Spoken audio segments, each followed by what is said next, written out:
Bonjour à tous et à toutes, bienvenue sur The Weekend Sport.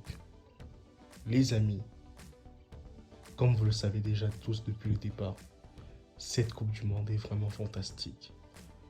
Cette Coupe du Monde nous offre des perspectives, nous procure de l'émotion, nous procure de la joie, de façon inconditionnelle en fait. C'est pourquoi j'aimerais vous parler du match ayant opposé le Brésil à la Suisse. C'était un petit suspense les gars. Sinon aujourd'hui, on a assisté à un très beau match encore de la Canaria, la sélection. Aujourd'hui, ils ont su franchement gagner sans forcer leur talent en fait. Le Brésil cette année, comme je l'ai dit dans la précédente vidéo du Brésil, c'est une équipe aujourd'hui qui n'a rien à prouver en fait aux gars. Ils n'ont rien à prouver au monde.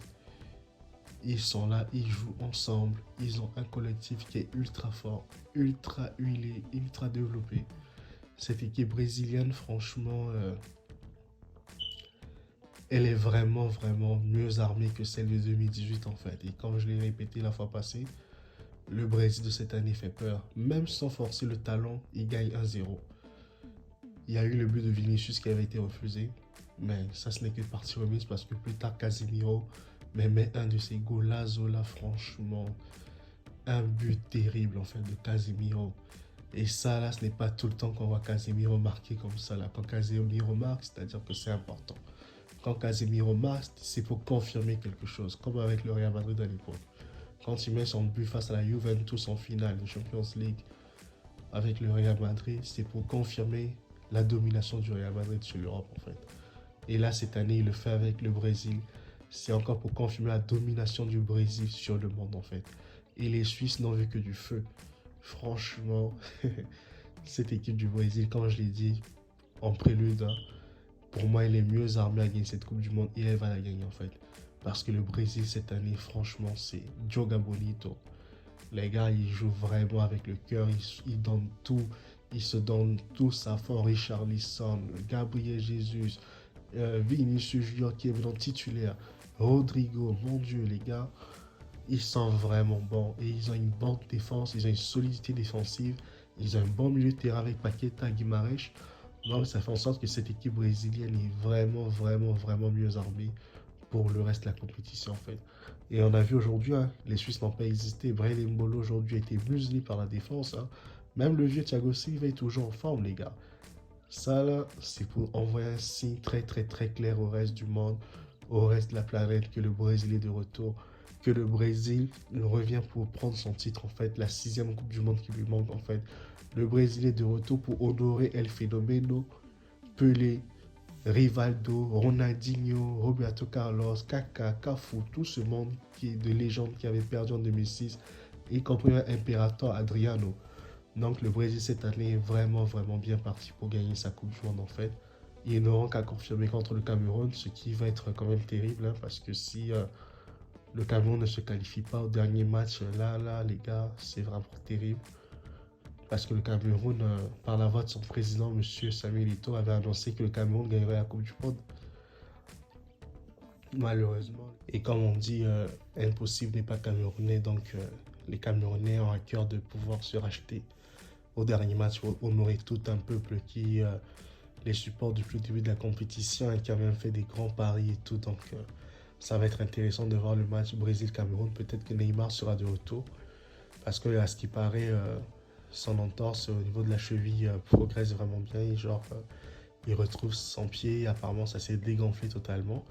Et ça, c'est de bon augure pour Neymar. S'il peut être là au dernier match, on se souvient de lui en 2014 contre le Cameroun. Si j'ai bonne mémoire, il avait fait comme un doublé contre le Cameroun à l'époque, lorsqu'ils avaient gagné 4 buts à 1. Donc, ça va être un remake pour cette équipe brésilienne, mais cette fois-ci avec des joueurs différents.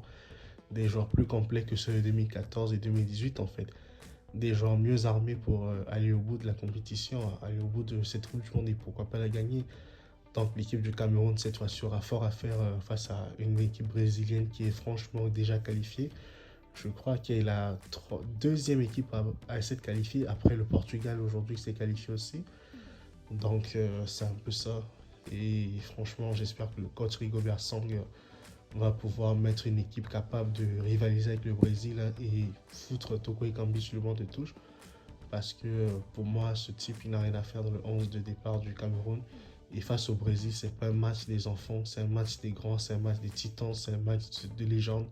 La meilleure équipe africaine de tous les temps contre, on va dire, la grande équipe du Brésil, la meilleure équipe du monde de tous les temps. Donc c'est un peu ça que ça va donner.